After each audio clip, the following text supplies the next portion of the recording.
হাফেজ Jalaluddin Suyuti রাহমাতুল্লাহ আলাইহি শারহুস সুদূর সেই কিতাবের মধ্যে উল্লেখ করেছেন ৮ প্রকার মানুষ আছে যাদের কবরের মধ্যে আমার আল্লাহ মুনকার নকির পাঠাবে না।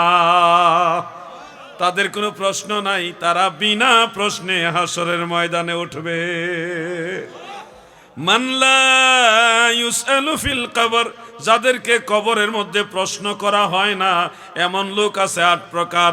এর মধ্যে এক নম্বর হলো তারা যারা আমার আল্লাহর রাস্তায় শাহাদাতের পেয়ালা পান করেছে, আমার আল্লাহর দ্বীন কায়েমের জন্য নবীর পক্ষে যারা জান দিয়া দিছে, কতল হয়ে গেছে, এই শহীদ যারা, তাদের কবরে আর মুনকার নকির আমার আল্লাহ পাঠাবে না রে। কারণ তারা আল্লাহর প্রেমে বিভোর হয়ে নবীর পক্ষে থেকে নিজের জীবন দিয়ে দিছে। এর চেয়ে বড় প্রমাণ আর কি দিত? জান দিয়া দিছে, ইসলামের জন্য জান দিয়া দিছে, এর চেয়ে বড় আর প্রমাণ কিছু হইতে পারে না। এই জন্যে তাদেরকে প্রশ্ন করাটাই যেন তাদের অপমান।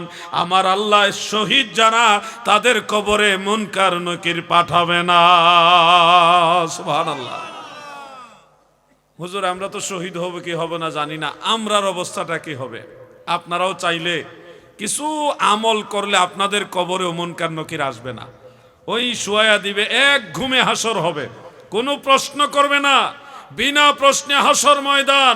আমার আল্লাহর দয়ায় নবীর শাফাআতে ডাইরেক্ট জান্নাত। সুবহানাল্লাহ কোন। কিছু চেষ্টা করলে আপনারাও পারবেন। আমি দুই একটা বলে দিতে চাই, বলবো? ইচ্ছা নাই আপনারা? আর ১ নম্বর একটা জিনিস, সূরা মুলক, তাবারাকাল্লাযী বিয়াদিহিল মুলক ওয়া হুয়া আলা কুল্লি শাইইন কাদির। এই সূরা মুলকের তেলাওয়াত যদি আপনি প্রতিদিন একবার করে করতে পারেন, সূরা মুলকের তেলাওয়াত দৈনিক যদি একবার করে করতে পারেন, এই সূরার বদলতে আল্লাহ তাআলা আপনার কবরের মধ্যে মুনকার নকির পাঠাবে না। আমল করতে হইব, আমলে আপনার আউলিয়া, আর আমল ছাড়া ঘোড়ার ডিম।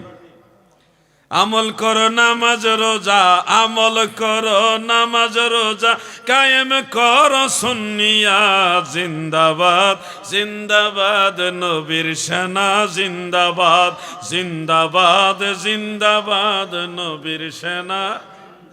আমল করতে হবে দাদু।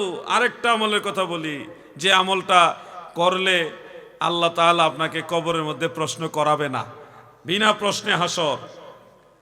এমন সহজ বিষয় যে আপনি যদি ঈমান নিয়ে মরতে পারেন, ঈমানদার হইয়া জুমার দিনে মরতে পারেন, জুমার দিনে অথবা জুমার রাত্রে, মান মাতা ফি ইয়াউমিল জুমআহ আও লাইলাতিল জুমআহ, জুমার দিনে অথবা জুমার রাত্রে যদি আপনি মারা যাইতে পারেন ঈমানদার হইয়া, আমার নবী বলছে কবরে কোনো আযাব হবে না, কবরের মধ্যে কোনো ফিতনা হবে না, কোনো প্রশ্নই করা হবে না, বিনা প্রশ্নে আল্লাহ আপনাকে জান্নাত দিবে। সুবহানাল্লাহ বলেন। এজন্য আগের যুগের আল্লাহর আউলিয়ারা দোয়া করতো, আল্লাহ আমাদের জুমার দিনে মৃত্যু দিয়েন। আল্লাহর ওলিরা এইভাবে দোয়া করতো, আগে জুমার দিনে মৃত্যু দিয়েন, জুমার রাতে মৃত্যু দিয়েন। আল্লাহ যেন আমাদেরকে ঈমানের সাথে জুমার দিনে মৃত্যু দেন, বলেন আমিন।